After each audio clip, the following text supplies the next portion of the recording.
40 দিনের বেশি যদি কেউ নাভির নিচের লোম পরিষ্কার না করেন তাহলে সেক্ষেত্রে তার সালাত কবুল হবে না, তার নামাজ হবে না। এরকম একটি মাসআলা আমাদের সমাজে প্রচলিত আছে। কোরআন হাদিসের আলোকে এটি কতটা সঠিক? নামাজ অবস্থায় ওযু চলে যেতে চায়, এমন অবস্থায় ওযু আটকিয়ে রেখে নামাজ আদায় করা যাবে কি? দাঁড়িয়ে পেশাব করলে কি গোসল করা ব্যতীত নামাজ হবে না? ছোট বাচ্চার প্রসাব গায়ে লাগলে কি নামাজ হবে? ওযুর সময় মাথায় ওড়না থাকা কি বাধ্যতামূলক? মাথার চুল কালার করা সম্পর্কে ইসলামের শরীয়ত কি বলে? পারফিউম ব্যবহার করা বৈধ হবে কি? মৃত ব্যক্তির লাশ, বিশেষ করে মহিলার লাশকে ভিডিও কনফারেন্সের মাধ্যমে দূর দূরান্তের আত্মীয় স্বজনকে দেখানো যাবে? চোখে কাজল বা আইলাইনার ব্যবহার করে নামাজ পড়লে নামাজ হবে কিনা? 4 রাকাত নামাজের বদলে 3 রাকাত পরে সালাম ফিরালে কি করণীয়? এটা পরে মনে পড়েছে।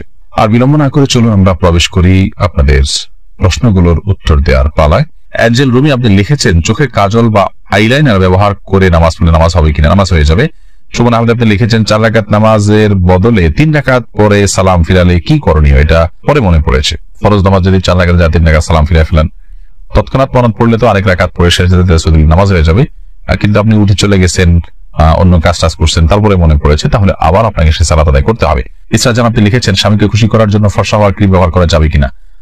ফর্সা হওয়ার ক্রিম সম্পর্কে আগে আমরা বলেছি, এটা থেকে আদতেই কি পরিপূর্ণ মানুষের রং চেঞ্জ হয়ে যায় কিনা? যদি পূর্ণ রং চেঞ্জ হয়ে মানুষের আকৃতি পরিবর্তন হয়ে যায় তাহলে সেটা তো জায়েজ নয়। আর হালকা একটু ফর্সা দেখায় এরকম যদি হয় তাহলে ঠিক করা যেতে পারে। নুসরাত কবির উর্মি আপনি লিখেছেন, ওযুর পরে ভ্যাসলিন, গ্লিসারিন ইত্যাদি ব্যবহার করলে ওযু বা নামাজের কোনো ক্ষতি হবে কি? না, ওযু বা সালাত ভঙ্গের সুনির্দিষ্ট কারণ আছে, সেই কারণগুলো না পাওয়া গেলে ওযু বা সালাত ভঙ্গ হবে না। বিধায় ভ্যাসলিন বা গ্লিসারিন ইত্যাদি ব্যবহার করলে ওযু নষ্ট হবে না, সালাতের কোনো অসুবিধা হবে না, কারণ এগুলোর ফলে ওযু ভঙ্গের কোনো কারণ পাওয়া যায় না। ওযু ভঙ্গের মৌলিক কারণগুলো শরীর থেকে যদি নাপাক বের হয় বা নাপাক বের হওয়ার মতো যথেষ্ট সম্ভাবনা তৈরি হয় তাহলে সেক্ষেত্রে ওযু ভঙ্গ হয়। এছাড়া সাধারণত ওযু ভঙ্গ হয় না। অতএব ভ্যাসলিন, গ্লিসারিন ইত্যাদি আপনি ব্যবহার করেছেন, কারণ নাপাক বের হয়নি আপনার শরীর থেকে, বিধায় ওযু ভঙ্গ হবে না। এরপর আশিক রহমান আপনি লিখেছেন, মৃত ব্যক্তির লাশ, বিশেষ করে মহিলার লাশকে ভিডিও কনফারেন্সের মাধ্যমে দূর দূরান্তের আত্মীয় স্বজনকে দেখানো যাবে? মৃত ব্যক্তির লাশ যদি নিজের কোনো আত্মীয় স্বজনকে দেখান দূরের, আর মৃত ব্যক্তি মহিলা হয়, যাকে দেখাচ্ছেন তিনি যদি তার মাহারাম হয় তাহলে দেখালে গুনাহ হবে না।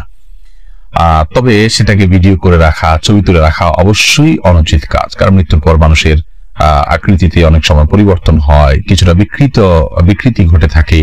এগুলোকে ধারণ করা, রাখা বা বিভিন্ন জায়গায় প্রচার করার সময় মৃত ব্যক্তির জন্য অপমানের হয়, যেটা তিনি জীবদ্দশায় হয়তো পছন্দ করতেন না যে তার বিকৃত কোনো রূপকে কেউ প্রচার করুক, সেজন্য রেকর্ড করে রাখা অনুচিত। তবে লাইভে যদি দেখানো হয় তার কোনো মাহারামকে, যাতে পর্দার কোনো বিধান লঙ্ঘন না হয়, তাহলে সেক্ষেত্রে কোনো হারাম কিছু হবে না বলে আশা করি। তবে মনে রাখতে হবে খুব দ্রুততার সাথে আপনার দাফন কাফনের ব্যবস্থা করা, এই সমস্ত লাইভ কনফারেন্স এগুলো করতে যেন খুব বেশি বিলম্ব না করা হয়, সে বিষয়টি অনেক গুরুত্বপূর্ণ করা। জানাজা দিতে আসছে, জানাজা খুব দ্রুততার সাথে তোমরা দাও। শাহিন আলম লিখেছেন, পারফিউম ব্যবহার করা বৈধ হবে কি? পারফিউম ব্যবহার করা বৈধ। পারফিউমে যে অ্যালকোহল আছে সেই অ্যালকোহলের কারণে অনেক ওলামায়ে কেরাম নাজায়েজ বলেন, তবে অ্যালকোহল ছাড়া অনেক পারফিউম আছে সেগুলো তো অবশ্যই জায়েজ হবে। আর অ্যালকোহল থাকলেও নাজায়েজ হবে যে সেটি নিশ্চিত নয়, অনেকের মতে নাজায়েজ হবে, অনেকের মতে জায়েজ হবে, কারণ অ্যালকোহল পান করা হারাম হলেও সেটি কাপড় চোপড় লাগলে যে নাপাক হয়ে যাবে ব্যাপারটা সেরকম না। এটা যথেষ্ট মত পার্থক্য আছে। সবচেয়ে ভালো হয় অ্যালকোহল ছাড়া অনেক পারফিউম বাইরে হচ্ছে সেগুলো ব্যবহার করা, কিংবা আপনার আতর ব্যবহার করা। আমি ব্যক্তিগতভাবে অ্যালকোহল সহ পারফিউম ব্যবহার করাটাকে জায়েজ মনে করি। এরপরে আব্দুল মা এই আইডি থেকে আপনি লিখেছেন, মাথার চুল কালার করা সম্পর্কে ইসলামের শরীয়ত কি বলে? মাথার চুল কালার করতে পারেন, বিশেষ করে সাদা যখন হয়ে যায় তখন নবী করিম সাল্লাল্লাহু আলাইহি ওয়াসাল্লাম এর হাদিস অনুযায়ী এটাকে কালার করাটাই হলো উচিত এবং সুন্নাহ। তিনি বলেছেন, ইহুদিরা সাদা চুল রাখে, তোমরা এটাকে কালার করবে, ওয়াজান্নিবু সাওয়াদ, তবে তোমরা কালো কালার থেকে বিরত থাকবে। অতএব মেহেদি বা এই জাতীয় কোনো ন্যাচারাল কোনো কিছু যদি আপনি কালার করতে পারেন সেটা সুন্নাহ। এরপরে প্রশ্ন করেছেন হাবিবা, আপনি লিখেছেন, ওযুর সময় মাথায় ওড়না থাকা কি বাধ্যতামূলক? ওযুর সময় মাথায় ওড়না থাকা বাধ্যতামূলক নয়, বরং মাথার ওড়না ফেলে কেউ যদি ওযু করেন ওযু করতে পারেন। যদি তাকে কোনো গায়রে মাহরাম পুরুষ দেখার আশঙ্কা না থাকে, তিনি মাথার কাপড় চোপড় ফেলে, ওড়না ফেলে মাথার, তারপর তিনি ওযু করতে পারেন। বরং আমরা যখন ওযু করার জন্য মুখমণ্ডল ধৌত করব তখন আমাদের কাপড় যদি মাথায় থাকে, অর্থাৎ ওড়না যদি টানা থাকে, তাহলে সেক্ষেত্রে এগুলোতে কিছুটা হলো পানি লেগে যাবে, ভিজে যেতে পারে। এই জন্য মাথার ওড়না না রেখে ওযু করা যাবে। যদি মাথার ওড়না রেখে আপনি ওযু করেন এবং আপনার ওড়না খুব একটা না ভেজে আপনার অসুবিধা না হয়, আপনি করতে পারেন। মাসা করার ক্ষেত্রে আপনাকে মাথার কাপড়ের নিচ দিয়ে মাসা করতে হবে, কারণ মাথার ওড়নার উপর দিয়ে মাসা করলে সে মাসা বিশুদ্ধ হবে না। এটাই হলো জমহুর এবং বেশিরভাগ উলামায়ে কেরাম, ফুকাহায়ে কেরামের মত। খোলাসা কথা হলো যে মাথায় ওড়না থাকা এটা বাধ্যতামূলক নয়, বরং মাথায় ওড়না না রেখে উযু করা যাবে। আর যদি ওড়না রেখে উযু করতে পারেন আপনি, তবে মাসা করতে হবে, অবশ্যই ওড়না নিয়ে দিয়ে আপনাকে করতে হবে। সুমাইয়া আপনি লিখেছেন, ছোট বাচ্চার প্রসাব গায়ে লাগলে কি নামাজ হবে? ছোট বাচ্চার, ছোট শিশুর পেশাব সেটাও কিন্তু বড়দের পেশার মতো নাপাক, অতএব সেটা যদি গায়ে বা কাপড়ে লাগে, যে জায়গায় লাগে সেটাকে ধুইতে হবে। পার্থক্য এতটুকু, যদি দুগ্ধপোষ্য ছেলে শিশু হয় তাহলে তার পেশাবের ছিটা যেহেতু অনেক বেশি ছড়ায় না কন্যা শিশুর তুলনায়, এই জন্য তার পেশাবের উপর পানি ছিটা দিলে সেটা যথেষ্ট হয়ে যাবে। আর কন্যা শিশু যদি হয়, সেটা যেহেতু তার পেশাব যেহেতু একটু ছড়ানোর আশঙ্কা বেশি থাকে, এবং আরো নানা কারণে, অনেক কারণ এবং রহস্য আছে যেগুলো আমরা জানি না, তো সেগুলোর ভিত্তিতে কন্যা শিশু হলে, সেই দুগ্ধপোষ্য হলেও যে জায়গায় লাগবে তার পেশাব, সেই জায়গাটা কাপড়ের জাস্ট ওই অংশটুকু ধুয়ে নিলে পাক হয়ে যাবে। খোলাসা কথা হলো যে ছোট বাচ্চাদের পেশাব যদি কাপড়ে লাগে কিংবা শরীরে লাগে সেটা নাপাক হবে, সেটাকে পাক করার চেষ্টা করতে হবে বড়দের পেশাব থেকে যেভাবে পাক করার চেষ্টা করা হয়। তবে হ্যাঁ, দুগ্ধপোষ্য যে দুধের উপরে টিকে থাকে এরকম ছোট ছেলে শিশু হলে সেক্ষেত্রে পাকের পদ্ধতির ক্ষেত্রে কিছুটা শিথিলতা আছে, পায়ের ছিটা দিলে পাক হবে। তবে সেক্ষেত্রে ধুয়ে ফেলাটাই হলো সংশয় মুক্ত। বিশেষ করে আপনার অনেক সময় খুঁতখুঁতে স্বভাব থাকে অনেকের মধ্যে সন্দেহ থাকে, মনের প্রশান্তির জন্য পুরোটা ধুয়ে ফেললে সেটা অবশ্যই উত্তম এবং ভালো, কারণ পেশাব থেকে পরিচ্ছন্ন থাকা নির্দেশনা হাদিসে রয়েছে। এমনি সাকিব মাতব্বর লিখেছেন, নামাজ অবস্থায় উযু চলে যেতে চায়, এমন অবস্থায় উযু আটকিয়ে রেখে নামাজ আদায় করা যাবে কি?